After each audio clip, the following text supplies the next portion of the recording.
लोग सारा जीवन होम दिया उनने, तो वो क्या कर गए, दूसरों को कर गए। तो कितना छोड़ के गए। अंबानी भी नहीं छोड़ सकता, टाटा बिरला भी नहीं छोड़ सकते, जो ओशो छोड़ के गए। कितनी रिचनेस, जो छोड़ के जाए वो धनी, वो छोड़ के चीजें नहीं, आत्मा छोड़ के जाए। सबके भीतर आत्मा छूट जाए तुम्हारी, तुम्हारी आत्मा को तुम ऐसे पकड़ के बैठे हो कि हिल ना जाए, इसमें कुछ गड़बड़ ना हो जाए। उसमें ऑलरेडी गड़बड़ है, क्योंकि आत्मा प्रबल होती है फैलने से। वो ईश्वर की कृपा होती है, तो ईश्वर ही आप में से प्रेम बन के फैलता है, और वो प्रेम शाश्वत होता है। और उसी प्रेम के कारण हम लोग सब बैठे हैं। देखो ये शाश्वत है कि नहीं।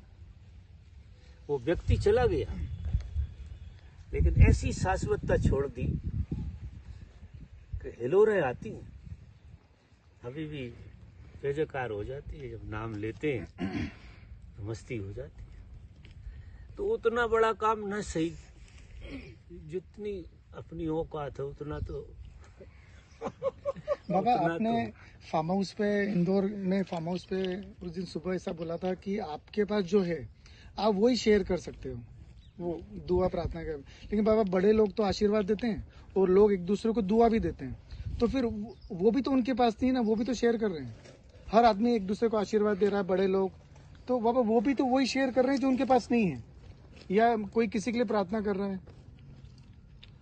क्या शेयर कर रहे हैं। उस दिन बाबा वो एक बात हुई थी कि हमने मान लो किसी के लिए प्रार्थना करी कि वो बुद्धत्व को उपलब्ध हो जाए वो, तो आपने बोला था जो तुम्हारे पास है वही शेयर कर सकते हो। तो मेरा प्रश्न ये था कि बड़े लोग जो आशीर्वाद देते हैं छोटों को कि भाई इसका भला हो जाए, या लोग एक दूसरे को दुआ देते हैं। कहाँ देते हैं आशीर्वाद? आशीर्वाद है ही नहीं उनको, कहाँ से? तो मैं वही बोल रहा हूँ, वो लोग एक दूसरे को दुआ देते हैं या विश करते हैं, तो वो भी कैसे लगेगी फिर? वो भी तो उनके पास नहीं है ना बाबा। वो भी देते नहीं है, कोई किसी को देता नहीं है आशीर्वाद। ख्याल रखते हैं भविष्य का, भविष्य का ख्याल रखते हैं, संबंध बना कर रखना है ना। तो आशीर्वाद भी नहीं दिया, पाँव छुए किसी ने, तो अच्छा नहीं लगता। वो कटसी में, जैसे विदेशों में हर चीज़ में थैंक यू थैंक यू। अभी ये आशीर्वाद भी हमारा गले से नीचे कहाँ जाता। आशीर्वाद देने में खुद को इतना मजा आना चाहिए कि जिसका कोई हिसाब नहीं। आशीर्वाद तो देने में ही फल गया, जिसने दिया उसका भी भला और जिस पे उतरा उसका भी भला। आशीर्वाद बहुत बड़ी घटना है, ऐसा नहीं है आशीर्वाद झूठी आशीर्वाद तो कोई नहीं देता। हम कुछ किसी को दे ही नहीं सकते। तो फिर बाबा क्या शेयर कर सकते हैं? खुद को, जैसे खुद को शेयर करो। नहीं, जैसे कैसे? जैसे तुम एक पत्थर उठाए हो हाथ में, अब प्रेम से इसमें ऊर्जा शेयर करो, इसमें बहो। उसके लिए कोई व्यक्ति और किसी चीज की जरूरत नहीं है। जो हाथ रखो, अब इसमें आपके अंदर तो भंडार है। तुम्हारे पास अगर कोई चीज है जो तुम्हारी है, ऐसे कहो, या भगवान का बहुत बड़ा गिफ्ट है, वो प्रेम है, वो तुम पे है। तुम पे किसी तरह के आशीर्वाद नहीं है, तुम पे घृणा भी नहीं है, ईर्ष्या भी नहीं है, वो तुम्हारी थोड़ी है, इधर उधर से क्रोध भी तुम्हारा नहीं, तो बाबा जब हिंसा भी तुम्हारी नहीं। तो बाबा जब तक बुद्धत्व को उपलब्ध नहीं होंगे तो प्रेम भी नहीं आएगा। पहाड़ में गया बुद्ध। बाबा प्रेम तो उसके बाद ही आता है ना, तो उसके पहले तो अहंकार ही है ना। हुए लेके एक ही तो चीज लेकर, वही तो मेरी बात समझो। तो तुम्हारे पास अगर कोई संपदा है तो वो प्रेम की है। तुम्हारे पास प्रेम है जो तुम कूट कूट के भरा है तुम्हारे अंदर, रग रग में, बस वो बढ़ नहीं रहा। तो शुरू देखो उस पत्थर से, मतलब जिस जगह खड़े हो प्रेम का मतलब ये है तुम अपने में से बह रहे हो। तो हर चीज को छुओ तो बहो, देखो तो बस तुम कुछ नहीं, तुम बह रहे हो। चीज बहाना हो गई, चीज तो मौका दे रही है बहने का। समझ रहे बात? तुम्हारा जो प्रेमी है वो तुम्हें मौका दे रहा बहने का, बस इससे ज्यादा मानो मत कुछ। और इतनी छोटी छोटी चीजों से शुरू करो, बहुत छोटी छोटी चीजों से। किसी चीज से हाथ लगाओ तो प्रेम से लगाओ, खुद से हाथ लगाओ तो बहुत प्रेम से लगाओ, खुद में भी बहो। ऐसे ऐसे करते करते तुम फैल जाओगे, तो तुम्हारी आंखों से तुम बहने लगोगे, बोलने से बहोगे। और एक बात बिल्कुल याद रखो कि तुम्हारे पास दूसरी कोई चीज है ही नहीं। तुम कभी कभी क्रोध में चले जाते तो उसकी इतनी परवाह मत करना। तुम वो क्रोध तुम में है ही नहीं। क्रोध तो बाहर का खेल है। सारी वृत्तियां जितनी भी हैं वे तुम्हारी संपदा में से नहीं आती, वो प्रकृति का खेल है। प्रकृति ने सृजन के लिए वो सारी चीजें बनाई, काम, क्रोध, लोभ, मोह। और इन सबके बीच में जो बड़ी संपदा तुम्हें दी गई है वो है प्रेम। वो लेकर तुम पैदा होते हो। अब देखो, एक छोटा बच्चा होता है, वो अकारण हंसता है, अकारण मुस्कुराता। तुम देखो तो भी मुस्कुरा देता है, वो तुरंत मुस्कुराता है कि नहीं? और गजब मुस्कुराता है। वो क्या करता है? वो शेयर कर रहा है प्रेम। हमारी शुरुआत में तो शेयरिंग से ही हमारा जीवन शुरू हुआ। लेकिन वो प्रेम का पता तो होता नहीं ना बाबा। प्रेम को लेके आप जो बोल रहे हैं कि हर आदमी जन्म लेता है, पता जब वो प्रेम के अभाव को जीते हैं, तो बाबा फिर वो प्रेम जब मालूम ही नहीं है तो शेयर कैसे होगा? अब ये तुमने गलत सुन लिया है और गलत तुम्हारी सोच है। तुम हमारी सुनो ना, तुम हमारी सुन ही नहीं रहे, अपनी अपनी लगाए। पता नहीं है वो बात छोड़ दो। हम कह रहे हैं कि तुम भरपूर भरे हो प्रेम से, संपदा। शुरू करो, शुरू करोगे तो पता लगेगा यार, कैसे लगेगा। अब तुमने किसी से प्रेम ही ना किया हो, किसी के साथ बहे ही ना हो, और प्रेम कहो कि कहां से आ जाए, तो आपने मौका ही कब दिया है? मौके तो प्रकृति इतना देती है तुम्हें बहने के, जिसका कोई हिसाब नहीं। प्रकृति सिर्फ मौका देती है, और बहना तुम्हें। बहोगे तो तुम जहां खड़े हो वहीं से बहना शुरू करो। एक पर्टिकुलर व्यक्ति की जरूरत नहीं है, ना पर्टिकुलर परिस्थिति की जरूरत है। तुम इतनी संपदा लेके हो कि रजाई में बैठते रहो, अपने बिस्तर पे भी बड़े प्रेम से हर चीज को छू रहे हो। खा रहे हो तो खाने को भी ऐसा छू रहे हो कि मजा आ रहा। तो वो बात छोड़ो। ये सारे जो नियम हैं, जो दुनियादारी के, ये यहाँ काम नहीं आते। प्रेम बहुत ही अलग चीज का नाम है, जो किसी नियम में नहीं बंधता है। सब नियमों के पार है वो, क्योंकि वो प्रकृति का हिस्सा नहीं, वो परमात्मा का हिस्सा है। प्रेम परमात्मा है। वो तुम सिर्फ पैदा ही इसलिए हुए हो कि तुमसे प्रेम बहे। परमात्मा प्रेम, अगर रूप उसका और स्वाद कुछ है, स्वाद अगर कहो तो वो प्रेम स्वरूप है, उसका स्वाद प्रेम है।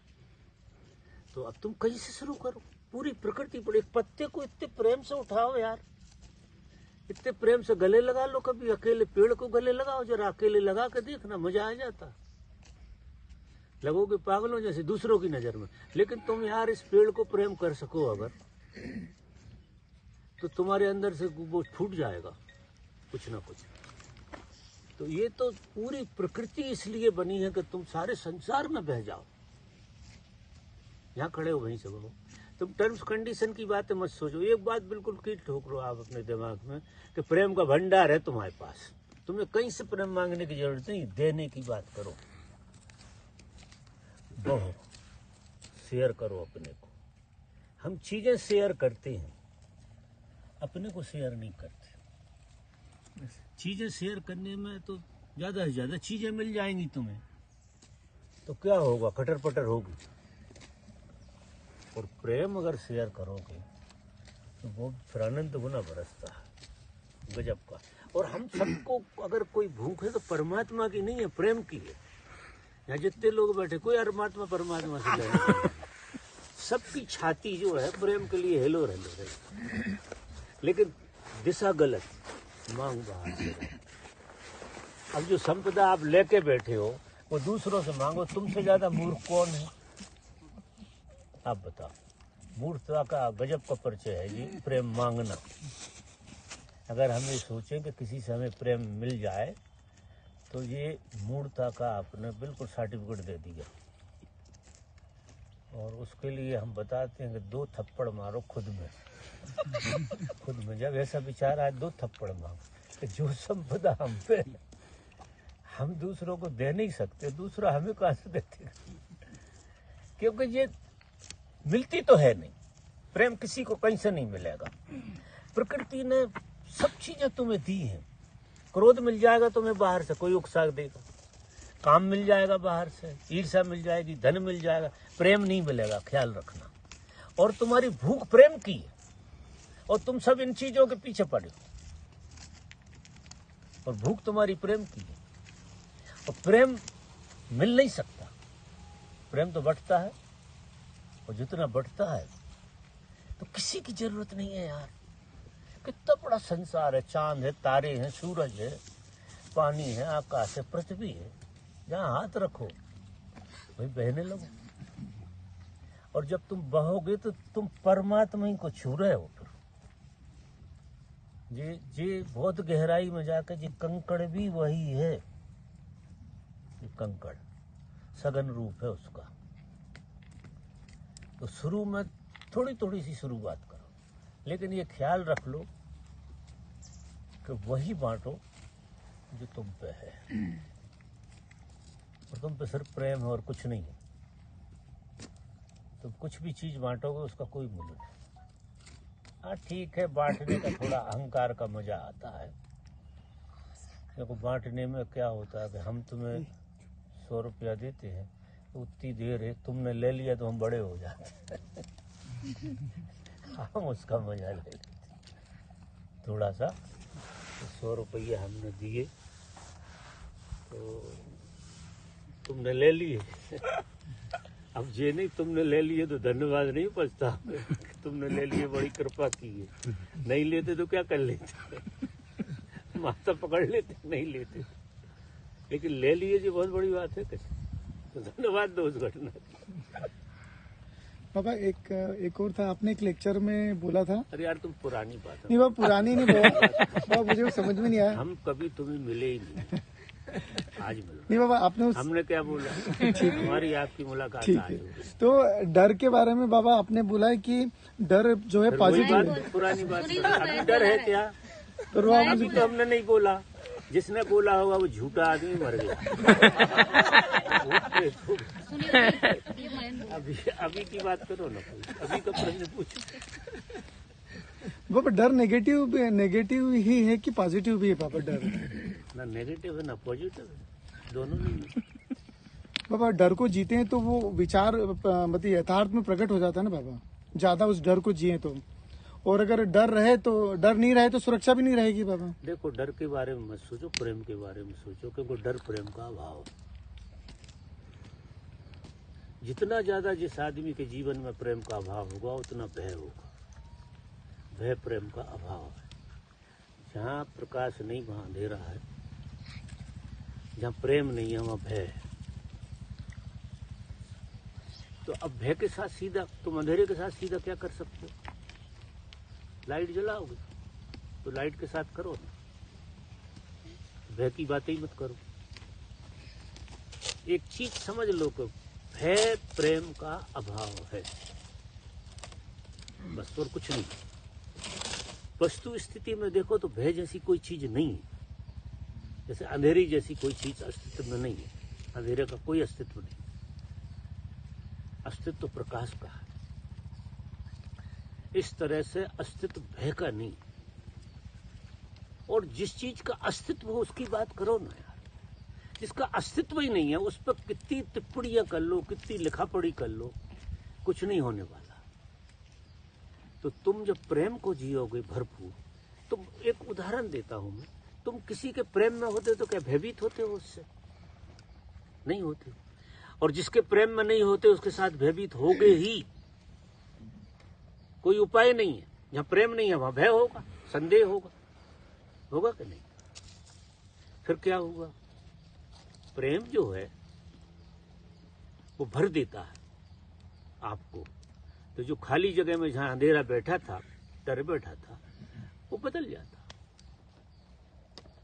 तो प्रेम को, सभी की बात, एक तुम्हारी बात नहीं कर, सभी की बात, जिसके जीवन में भय है वो समझ ले कि प्रेम का अभाव है।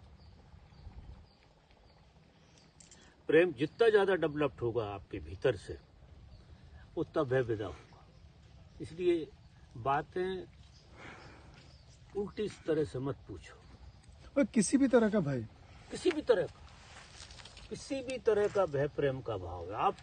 आप जांच करना जी, मेरी बात जीवन में जांच करना कि भय जहां आए वहां देखना कि यहाँ प्रेम नहीं है इसलिए भय है।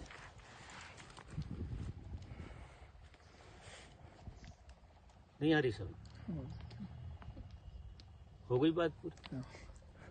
बाबा, साधक को अभिमान कैसे जाए? अभिमान नहीं जाता है। छोटी छोटी साधक होते हैं फिर भी अभिमान छोटी छोटी बातों में भी आ जाता है। आएगा। वो कैसे जाएगा? वो नहीं जाएगा। आएगा ना अभिमान, क्या है उसमें बुराई क्या? साधक क्या ने कोई और को देखा तूने, तेरे में नहीं हूँ, अपनी बात करो। छोटी सी बात में मैंने ये कहा, तूने ये क्यों नहीं किया? यहाँ से ये छोटे छोटे से अभिमान मालूम पड़ता है, लेकिन हम समझ पाते, जाता नहीं है। लेकिन वो समझ पाते, कभी कभी समझ में आता है कि ये मेरा अहंकार बोल रहा है, लेकिन वो जाता नहीं है। ऐसे थोड़ी चला जाएगा। हाँ, वो कैसे जाए? वो भी प्रेम से ही जाएगा। 100 मर्ज की एक दवा है प्रेम। तुम 1000 तरह से बातें पूछो मेरे से, घूम फिर के भी प्रेम के अभाव में से ही निकल रही। क्योंकि जहाँ प्रेम नहीं है वहाँ प्रकृति का प्रकोप है। प्रकृति चारों तरफ से तांडव कर रही तुम्हारे साथ, और प्रेम जो है उनका बाप है, उन सबको वो जीत पाता, क्योंकि प्रेम परमात्मा है। और बाकी वृत्तियां जितनी में वो प्रकृति है। अब प्रकृति में आप सीधा निदान ढूंढना चाहो कि मेरा अहंकार कम हो जाए, मेरा भय कम हो जाए, या मेरा क्रोध कम हो जाए, तो मर जाओ तो नहीं होगा। कितनी तरकीब में लगाओ, दमन कर सकते हो। तो वो चीजें दमन होती हैं तो क्या होता है कि लोभी कामी नहीं होता, क्योंकि कामी अगर होगे तो लोभ में नहीं हो सकते, खर्च करना पड़ेगा। ऐसे बदल ऐसे चीजें बदल जाती, वो बस वो पटरी बदल जाती है और कुछ नहीं। निदान एक ही है, जागरण प्रेम लाता है। विधि है जागरण, विधि, और जीना है साधन। आ गई समझ? जीना साधन है। ध्यान करो और बहो सब तरफ, पत्ते पत्ते में बहो। एक पेड़ को इतना प्रेम करो तुमसे ज्यादा, इतना तुम्हें प्रेम नहीं करो, इतना प्रेम करो एक पेड़ को। नहा जाओगे तुम, नकली करके देखना जरा, कोई ना हो एक पेड़ के प्रेम में पड़ जाओ, क्योंकि वहां अहंकार बिल्कुल नहीं बनता। आदमी के साथ तो सबसे ज्यादा अहंकार बनता। आदमी के साथ तो मैं कहता हूं प्रेम हो ही नहीं सकता। कोई स्त्री पुरुष प्रेम नहीं कर सकते, क्योंकि वो प्रकृति का खेल है, वो तांडव हो जाता। प्रेम तो पूरी प्रकृति भरी है, खुली है आपके लिए। आप करके देखो एक पेड़ के साथ, एक पत्ते को ऐसे छुओ, परमात्मा की तरह। वो पूरी प्रकृति में मजा ही मजा हो रहा है। सूरज को देखो तो ढंग से देखो, तो अभिमान अहंकार सब विदा हो जाए। अभिमान में से अधिकतर खुद का नहीं दिखता, दूसरों का ज्यादा दिखता है। दूसरे सब अहंकारी दिखते हैं। पर बाबा, संसार में तो तनाव दुख में ही उलझे रहते हैं, तो प्रेम को जीने का तो मौका ही नहीं मिल पाता है। तो उसी में उलझे रहते हैं आदमी, अहंकार। उनसे थोड़ी कह रहे हैं, हम तुमसे कह रहे हैं। मेरा भी मान लो बाबा। तो तो बाबा हम तो उसी में उलझे रहते, तो उसको जीने का फिर मौका ही नहीं मिलता। यहाँ काय को आए यहाँ आए हो, हमारी सुनने आए हो कि संसार की सुनो? नहीं, आपकी- तो हमारी सुनोगे तो निदान निकलेगा जी, बात तो फिर खत्म हो गई। अभी तुम जीना तो शुरू करते नहीं हो, नया प्रश्न खड़ा करते हो। जैसे हम व्यर्थ के आदमी हैं जो तुमसे बात कर रहे हैं। बाबा कल आपका प्रश्न जो था और उसके उत्तर आपने जो दिया था, जोर से बोल रहे हैं यार, अब जो थोड़ा कान- पास आके जोर के बोलो।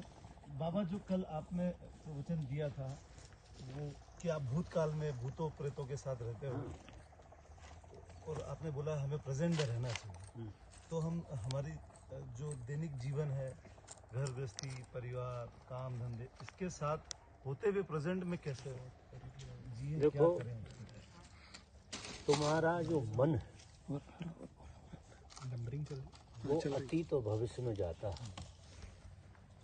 तुम्हारी आत्मा हमेशा यहीं रहती है, और आत्मा का संबंध तुम्हारी जो है ना, पहले तुम शरीर से जोड़ो। शरीर तुम्हारा हमेशा वर्तमान में होता है। इसे तुम भूत में ले जा सकते हो शरीर को, या भविष्य में ले जा सकते हो? इसे तो यहीं खड़ा करना पड़ेगा, जहाँ वो खड़ा है, जहाँ वो बैठा है। तो तुम बार बार लौट के शरीर पे आओ पहले, और शरीर जो है वर्तमान में हमेशा रहता, उसका ना शरीर का ना कोई भविष्य और ना कोई अतीत, और शरीर के अंदर छुपी हुई है आत्मा। मन के अंदर नहीं छुपी, शरीर के अंदर छुपी है आत्मा। पीछे से व्यापक है पूरे शरीर में। बाबा लेक्चर दे रहे हैं। शरीर तो सिर्फ बहाना है, अगर गहरे से देखो तो तुम आत्मा ही हो सघन रूप। सघनता है आत्मा की, जैसे इलेक्ट्रिसिटी की सघनता है जी पत्थर, ऐसी आत्मा की सघन रूप है शरीर। तो आप शरीर को छोटी मोटी चीज मत समझो, शरीर को बहुत मोह नहीं, प्रेम। और ये वर्तमान में रहता है, तो बार बार इसे छू लो, शरीर पे आ जाएगा। तो आपका जो मन तो वर्तमान में कभी रहता नहीं है, लेकिन वो मजबूर हो जाएगा जब आप शरीर के साथ। ध्यान में भी क्या, हम शरीर के साथ हो जाते हैं, सांस के साथ हो जाते हैं, शरीर के साथ हो जाते हैं। शरीर के साथ धीरे धीरे धीरे धीरे करते करते करते करते मन हमें अतीत तो भविष्य में कम ले जा पाता। और लौट के आओगे तो तुम शरीर में आओगे तो यहीं बैठे मिलोगे कि नहीं? तब ध्यान में भी तुम गोता खा गए, लौट के आओगे तो वहीं हो, तो पहले शरीर का ही बोध होगा तुम्हें। तो पहले तुम आत्मा को शरीर की तरह अनुभव करोगे, और फिर शरीर विदा हो जाएगा और उसमें से आत्मा प्रकट होने लगे। फिर तुम्हें एहसास होगा कि शरीर नहीं हूं मैं, सिर्फ आभास होता है मुझे शरीर होने का, मैं आत्मा ही हूं। जितना ज्यादा वर्तमान को जीने लगोगे उतना ज्यादा शरीर में से आत्मा प्रकट होने लगे। मतलब ये शरीर ही कन्वर्ट हो जाएगा, जैसे जो पत्थर कन्वर्ट हो जाता है इलेक्ट्रिसिटी में। मैं तो इतने ओशो के प्रेम में पड़ गया था कि मुझे क्या लगा था कि इतनी रिफाइंड हो गया है कि बड़ा मजा आएगा, ये सबके सामने सीधे हो जाएंगे। क्योंकि मेरा वो अनुभव था कि शरीर तो होता ही नहीं है, और जब शरीर है नहीं तो ये तो बन जाता है और ये मिट जाता है। तो उससे तो कोई ऐसा खेल करेंगे, और मैं रहा भी उधर बहुत दिन तक देखने के, आखिर वो नहीं हुआ। लेकिन वो तो मेरा ज्यादा प्रेम के कारण मैंने ज्यादा अपेक्षा कर ली होगी, लेकिन हकीकत वही थी। हकीकत यह है कि तुम शरीर बिल्कुल नहीं। ये शरीर तो क्या है कि प्रकृति के खेलों को तुम ज्यादा खेलते हो, प्रकृति खेल बहुत ज्यादा खेलते हो, उससे तुम्हारे अंदर जड़ता ज्यादा हो गई। तो इतनी ज्यादा जड़ता हो गई कि तुम्हें फिर समझ में नहीं आया वो आत्मा जो तुम में व्यापक हो उसका एहसास नहीं हो पा रहा। तो अब बोध को तुम शरीर पर डालो। इसलिए पहले साधक का शरीर शुद्ध होना चाहिए। जिसका शरीर शुद्ध नहीं है उसका मन शुद्ध नहीं हो सकता, और मन शुद्ध नहीं है तो भाव शुद्ध नहीं हो सकते। ये तीन शुद्धियां हैं, शरीर की, मन की और भाव की। तो शुद्धि होती है जागरण से। अगर आप शरीर के प्रति पूर्ण रूप से जागृत रहेंगे, शरीर शुद्ध हो जाएगा, रिफाइंड। ऐसा हो जाएगा कि आपको ये अनुभव होगा कि आप शरीर नहीं है। और साधक को जब ये पता लगने लगता है कि शरीर नहीं है, तो शरीर में जो करंट होता है, क्योंकि तरलता आ गई इसके अंदर, तो कठोरता खत्म हो गई। फिर जब इसको जियोगे तो मन अब कुलाटे नहीं खा पाएगा। क्यों? कि मन अभाव को जीता है, और तुम कोई भाव को जीने लगे, तुम कोई स्वाद को जीने लगे, तो मन फिर बोते नहीं खाएगा, फिर इसके साथ रहने की कोशिश करेगा। तो तुम्हारी जागृति मन पे आ जाएगी, और मन में जाग गए तो फिर भाव पे। इस तरह से ये 3 वृत्तियां आदमी की काम करती हैं। तो आपको जैसे चल रहे हो, आपकी चाल पे जिस समय होश बनता है, उसी समय करंट बन जाता है। देखो जरा, तुम बदलते हो कि नहीं? ऐसे चल रहे हो तुम, जब होश से चलते हो तो कोई और ही चलने लगा हो, जैसे पूरा करंट बदल जाता है। तुम गाड़ी चला रहे हो, अगर होश से गाड़ी चलाओ तो वो ड्राइवर ही बदल गया। तो केमिस्ट्री बदलती है तुरंत। ये नगद है, नगद। होश आता है तो नगद परिणाम आते हैं। तो टूटेगा होश, क्योंकि मन उड़ा ले जाएगा। बार बार आओ, बार बार। काम क्या है? वो लगे रहो धंधे से, कौन मना कर रहा? तुम लकड़ी का काम करो, बढ़ई का काम करो, लोहार का काम करो, जिसका भी करना करो, उससे कोई फर्क नहीं पड़ता। लेकिन खुजाओ भी होश से। बड़ा मजा आता है होश से खुजाने, नहीं आता? होश से कुछ कभी तुम करते हो छोटा मोटा सा, तो मजा तो आता। तो बहाने नहीं, सूत्र को पकड़ के जीना शुरू करो। बहाने बिल्कुल नहीं। सीधा शरीर को अगर तुम बार बार पकड़ोगे तो वर्तमान में शरीर हमेशा होता है। बेचारा गरीब कहीं नहीं जाता कि ये चला जाएगा, तुमसे बिना पूछे उठ के चला जाएगा, ऐसा तो नहीं। ये तो वर्तमान में ही रहेगा। तुम चले जा सकते हो इसे छोड़ के, ये तुम्हें छोड़ के नहीं जाता। मजा देखो, तुम पता नहीं कहाँ कहाँ घूमे आते, ये यहीं पड़ा रहता। वो बम्बई घूमे आओगे, दिल्ली घूमे आओगे, कलकत्ता, पता नहीं कौन से मिले आओगे, और लौट के आ जाओगे। ये वर्तमान में ही रहता है, और तुम उसे वर्तमान में रखने की कोशिश कर रहे हो। वो वर्तमान में नहीं हो सकता। साधक की यही विडंबना है कि वो मन को वर्तमान में रखने की कोशिश करता है। मन वर्तमान में सीधा नहीं जा सकता है।